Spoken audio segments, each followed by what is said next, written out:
Околу 750 пациенти со попречено сместени во 3 психијатриски болници се дискриминирани во делот на престој и лекување, утврдила Комисијата за спречување и заштита од дискриминација.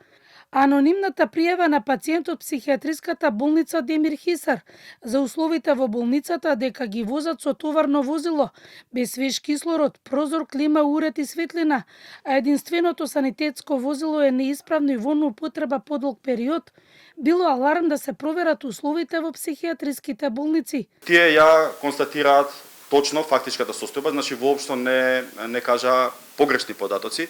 Психијатриска болница Демир Хисар во одговорот кажа дека точно дека немаат санитетско возило и дека доколку има потреба тие се служат со возилото во соработка со јавната здравствена установа Здравствен дом Демир Хисар.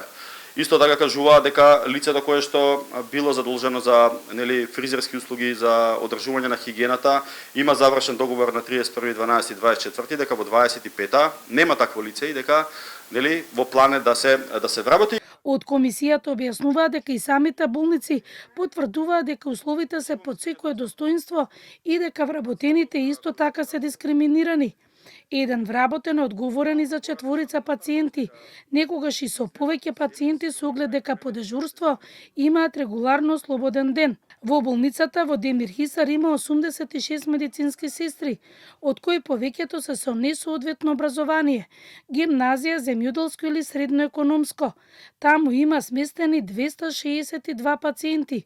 Во психијатриската болница во Скопје има 328 пациенти, а веќе 8 доктори ќе одат во пензија, а нема конкурс за ново вработување. Тоа е сосема недоволна бројка, бидејќи овие лица има потреба од 24 часовна заштита и мислам дека соодносот е сличен во сите институции. Значи од 230 до 300 лица се сместени во оваа институција, бројот на сестри се движи околу 70 и 80, што да, ама вие гледате дека ако работи и трета смена дека таа мора да има и слободни денови по законот, така да тој број секако се стеснува. Комисијата бара во рок од 180 дена да се изгради ново судско психијатриско оделение во Скопје и нова зграда за геријатриско, женско и хронично оделение во Демир Хисар.